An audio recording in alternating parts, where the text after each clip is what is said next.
Hello YouTube, Mr. TPD05 coming at you with a gun review. This is my ultimate favorite gun. I don't think there's a better gun on the market for what it is than this gun right here. I will put it up against everything, including the Glock 17, which is a very similar weapon. I have some Glocks.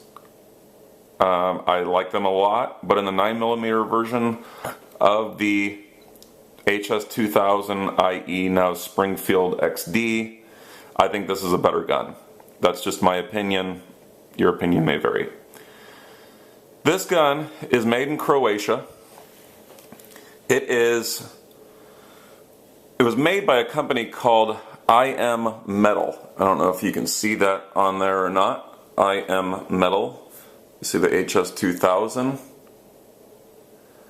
They changed the name IM Metal to HS Product, and that is the same company that is still making all the weapons for Springfield here in the United States, of the XDs and the XDMs.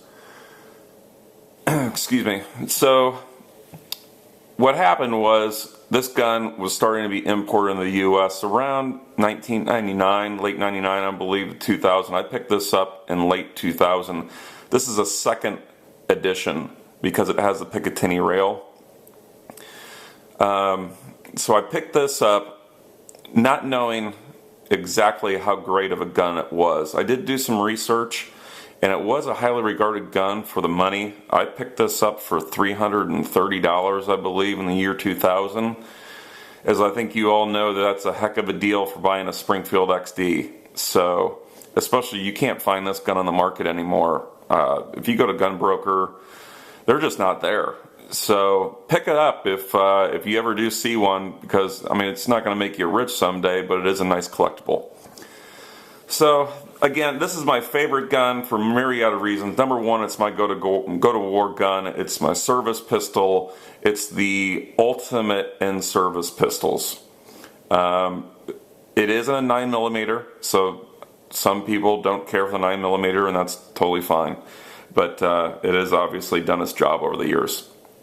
So it is a polymer frame gun. It is a striker-fired pistol. I'm not going to go over a ton of it because it's the exact same thing as the Springfield XD9.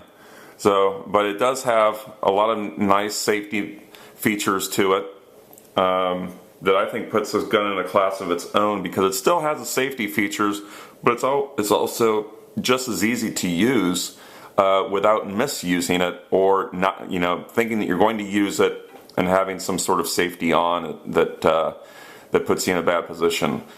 It has the trigger safety. It has the hand grip safety here. It also has an internal safety if it's dropped. And it also has right here the recoil spring guide rod that acts as a standoff device. So like if you have it put up next to someone, you're not pushing the slide back, so it doesn't, and it would not fire. However, this blocks that, and so it can be shot, on one's person. So with the idea of that, this thing is just chock full of safeties, but none of which need to be actuated by like a hand or movement, whatever. It's just if you have a proper grip and a proper finger on the trigger, the gun will fire. So I see no problem in that whatsoever. I love the grips on this polymer frame. It's not too much of stifling. It gives you proper stifling in the back and the front with just some nice stifling on the side. I'm not a huge fan of the XDM stifling, but some people are. So again, this gun was imported in 1999, 2000, 2001, I believe, and then in 2002, Springfield took over the rights to the name of it. So there is not a lot of them out there, to my knowledge, but now Springfield is bringing in, I believe, around 30,000 of these per month into the U.S. under the XD name. And I think they have like 7 different versions of this weapon, with the with the 40 and the 45 and you know, the shorter barrels and what have you. So anyways, just thought you would maybe like to see this weapon. I highly encourage you to pick one up if you ever do see one. I'm not going to put it on the HKP7 line of things, but I think it's just as neat of a collectible. I bought it during, obviously, the Brady ban, so they came with the 10-round magazines, but since that Brady ban has been lifted, I have since picked up a Pro Mag magazine, and I'm going to say it holds a lot more, but I don't like the way that the Pro Mag fits in it very well. If you can see, it's a little bit of annoying. It's got some movement on the bottom, which I really don't care for at all. I'm going to try to look for a different one out there. You can see the ones that are made for the gun, fit the gun a little bit better. So I have a few different holsters for this weapon. This is a Bianchi. I can do a review on that if anyone wants to. It's got the trigger rail grip, so when you throw it into there, it locks. An extremely safe way to carry this pistol. It's shaped specifically for this pistol.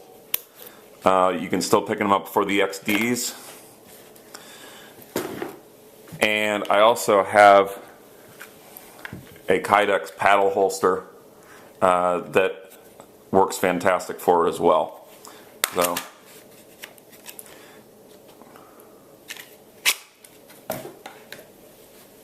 I think the only thing else I would like to touch base on with this pistol is it does have a very nice treated nitriding solution that's put under, and that's called a Tenifer Plus, which helps with rust protection. I've heard of some people having some rust protection issues with the weapon. I really haven't. As you can see, it's in great shape. So this gun is not only used in multiple military groups and police forces in the U.S. Basically this exact gun. It also is a standard issue in the Croatian military since its inception. Just wanted to post this since there really wasn't much out there on YouTube about this pistol other than, you know, I think a disassembly, which is the same exact way as the Springfield. So I just wanted to make a nice little review to go over it and toot their horn for making such a fine pistol over there in Croatia. YouTubers, thanks for watching. This has been a gun review by Mr. TPD05, and I will look forward to many more. Have a great one.